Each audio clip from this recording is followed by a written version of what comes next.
后来的我们要走到一起，虽然我多年之后还爱着你。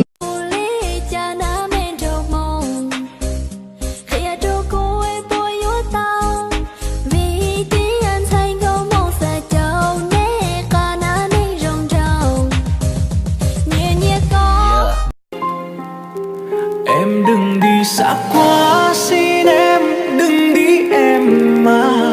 Một lần này nữa thôi để...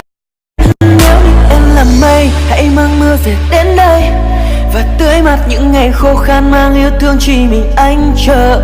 Tiếng yêu trên bờ môi đã đến lúc phải nói. 요즘 따라 내 거인 내 거 아닌 내 거 같은 거. 네 거인 내 거 아닌 내 거. Never mind, never mind, never mind, never mind, never mind, never mind, never mind.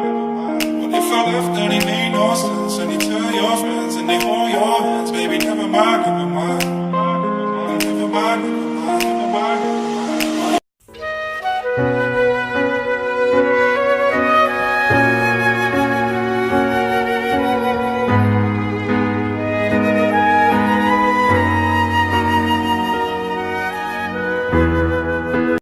Và nếu như có một ngày anh không thấy em, và em sẽ nói rằng anh hãy đi đi anh cố nắm thật chặt đôi tay của em, cố ôm chầm và anh xin. Remember when I told you no matter where I go, I'll never leave your side, you will never be alone. Even when we go through changes, even when we're old, remember.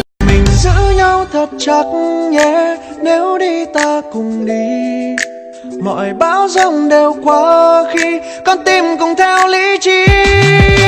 Giờ gió đông lạnh giá lắm, mình giữ nhau thật chặt nhé, nếu đi ta cùng đi. Mọi bão giông đều qua khi con tim cùng theo lý trí.